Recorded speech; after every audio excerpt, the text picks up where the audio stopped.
Hi friends समस्त को मो तरफ नमस्कार। आशा करछि समस्त भल थिबे खुशी थिबे सुस्थ थिबे सब बेले भल रहंतु खुशी रहंतु फेस रे स्माइल रखथांतु। तो आज आपण माननकु सेम गोटे हेयर केयर देखेबी। आपनक चुट्टी बहुत कुंडेई होउची कारण वर्षा दिन रे जदी आपण टिके भी वर्षा रे ओदा हे जाउछनी ताले आपनक चुट्टी रे माने बहुत सारा डैमेज देखा जाए, बहुत सारा प्रॉब्लम आपण माननकु फेस करिया को पड़े। माने इचिंग हबा अधा अधा चुट्टी उपड़ी जिबा, बहुत सारा भितर भितर छोट छोट फंगल इन्फेक्शन टाइप रहा ए सब समस्या जब आपण मानक देखा जाउची ताले आमे केतेटा रेमेडीज अप्लाई करबा, घरोई रेमेडीज जो थी कि आपनकर ए सब प्रॉब्लम क्योर हो जिवो। पार्लर रे जाई कि आपण माने ए ट्रीटमेंट भी करि परिबे। एमती नुहे जे मु आपण मानक पूरा मना कर दोची पार्लर जीवा पे, पार्लर भी जानतु, किंतु मो कहबा कथा जीवा पूर्व टिके ट्राए करंतु घरोई रेमेडीज। जदि आपनकर एमती नेचुरल वे रे आपनकर से सब प्रॉब्लम सॉल्व हो जाउची ताले काहेकि एते खर्च करिवे। मोर कहिबार माने मोटिवटा आपण टिके बुझांतु। तो सेमती किछि नुहे जे आपण पार्लर जमा जानतु, पार्लर भी जीवा दरकार। जेमती कि मु बहुत सारा वीडियो रे कहिछि आउ गोटे के मसाज करबा जबा आमे मसाज करबा और जने अन्य के प्रोफेशनली मसाज करबा भीतर डिफरेंस ता बहुत थाए। तो तेणु करी पार्लर जानतु किंतु टिके कम जानतु, नेचुरल जिनस गुड़ाक बेसी टिके यूज करंतु जहाँद्वारा कि आपणकर स्किन हो हेयर हो सब किछि बहुत दिन पर्यंत भल रहिबो। तो चलतु आपण माने जानिछथि आपण माने शैम्पू करछथि जो शैम्पू भी यूज करंतु। सेमति नुहे जे मु आज आजिर वीडियो रे आपण मानू कहबेन जे घरोई शैम्पू ही आपण बनांतु यूज करंतु। समस्तक पखरे सेटा संभवपर नुहे, तेणु करी आपण जो शैम्पू भी नौछथि ता संगरे जदि आमे गोटे दुईटी जिनस मिक्स करके हेयर रे लगाउजे आमर से सब प्रॉब्लम क्योर हो जाबा। सबुठु बड़ जिनस होची जो ऑयल टा आमर लागे कि रुहे स्कैल्प रे ता पई भी आमर इचिंग हुए।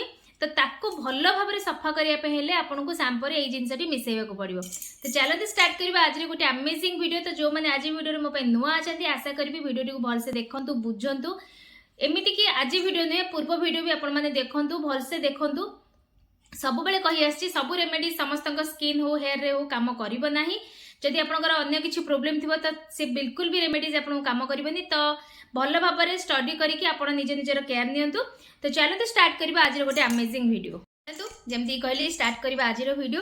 तो फास्ट देखंतु मु एठी डोव शैम्पू नैची। तो आपण माने जहा यूज करथु आपनको हेयर पे जोटा सुइटेबल होतु आपण से शैम्पू नियंतु, कोनोसी असुविधा नै। तो मु एठी दुईटी डोव नैची, आपण चुट्टी रो लेंथ देखिकि नेबे। ता सहित देखंतु मु एठी गोटे जिंस नैची, एठी एटा होची चीनी जहाँकि आपणको हेयर माने स्कैल्प को बहुत बढ़िया भाव में क्लीन करिवो। जहाँद्वारा कि आपण मानकर जो इन्फेक्शन प्रॉब्लम हो कि जहाँ भी प्रॉब्लम आपणको चुट्टी भीतर रोची से सब दूर हो जिवो। भल भाव में साइन करिया पई चीनी बहुत बढ़िया काम करिवो। तो सेथि पई मु एठी नै जाईची चीनी। तो जदि मोटा दाना वाला चीनी थिबो ताको टिके ग्राइंड हल्का ग्राइंड कर देबे, पूरा फाइन करिवेनी, हल्का ग्राइंड कर देबे। तो आपण माने केवल शैम्पू रे चीनी मिक्स करके भी माने चुट्टी रे लगेई परिबे। किंतु मु एठी शैम्पू रे कोन करबी ना, जो ऑयल बनेइथिली मोर एठी हेयर ऑयल जो बनेइथिली ऑलरेडी यार वीडियो अछि, आपण माने जाई के देखि नेबे। तो फास्ट कोन करबे ए चीनी रे अल्प बेसी नै गोटे स्पून भी हबनी, हाफ स्पून मापर मु एठी तेल नउची। कारण आमे चुट्टी सफा कर साला परे कंडीशनर रे यूज करबानी। आ जदि आपण माने किछि ऑयल यूज करछन्ती माने शैम्पू रे आपण को कंडीशनर आवश्यक पड़बनी। चुट्टी बहुत ही स्मूथ बहुत ही सॉफ्ट रहइबो। ता सहित जो जट्ट हुए से जिनसटा भी हबनी। तो चीनी को तेल सहित एमती मिक्स कर देबे। आ टिके ताको 2 मिनिट बेसी नै 2 मिनिट कने टिके साइड करी रखिबे। तापरे आपण एथरे शैम्पू ऐड करिवे। अच्छा शैम्पू को मु ऐड कर दूची, एबे देखै दूची। तो देखंतु मु एठी शैम्पू नै गली।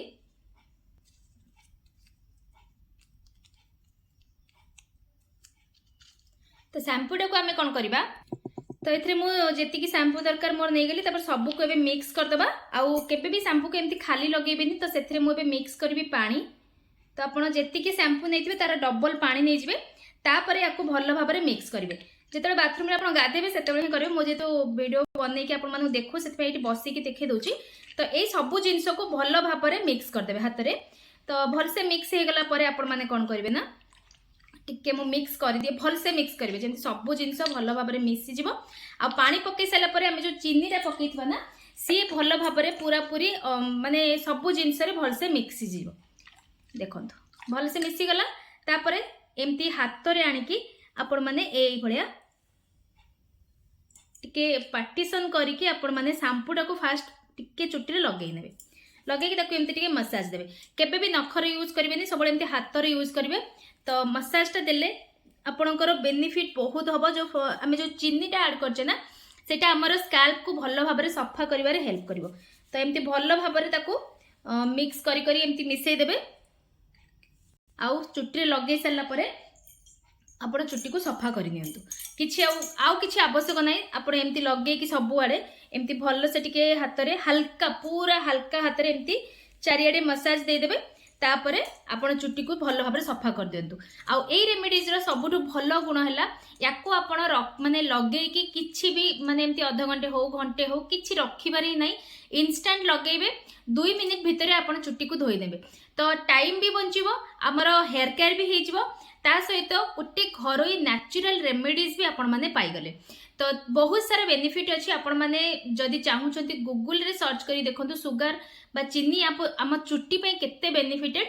तो निहाती भाव में ये रेमेडीज टी को अप्लाई करंतु निजर हेयर स्किन केयर सहित हेयर केयर को निहाती भाव में करंतु हेयर केयर करवा निहाती जरूरी एबे वर्षा दिन शीत दिन तो मस्ट करंतु कारण खरा दिने आमे कौन करती ना वीकली 2 ରୁ 3 थर चुट्टी को सफा करती किंतु वर्षा दिने शीत दिने बहुत जनकर प्रोब्लेम थाए हेयर वाश करवा तो आपण माने ए जो नड़िया तेलटा मुझे करी आपण मानक आउ गोटे भिडियो देखेबी आपण सोरिष तेल रे केमिति तेलटी को बनेबे कारण बहुत जनकर सोरिष तेल रे भी माने ठंडा समस्याटा हुएनी तो केमिति आपण चुट्टी रे तेल लगेकी धोइबे जहाँद्वारा कि आपको ठंडा समस्या हेनी सेटा नेक्स्ट गोटे आउ गोटे भिडियो में आपण मानक देखेबी बहुत ही अमेजिंग सप्तरे कहूँ आपण मानक ठंडा हेनी एमती छोट छुआ को भी आपण माने लगे पारे माने मालिश करें जहाँद्वारा कि ठंडा समस्या हेनी आपण ता सहित चुट्टी को सफा भी करें तो चलतु तो आशा करुँच आज भिडियो आपण मानक भल लगी चुट्टी को सफा कर सारा जेहेतु वर्षा दिन टिके ड्रायर यूज करेंगे कि बेसी समय नेबेनी कि बहुत ही हिटा चुट्टी रे देबेनी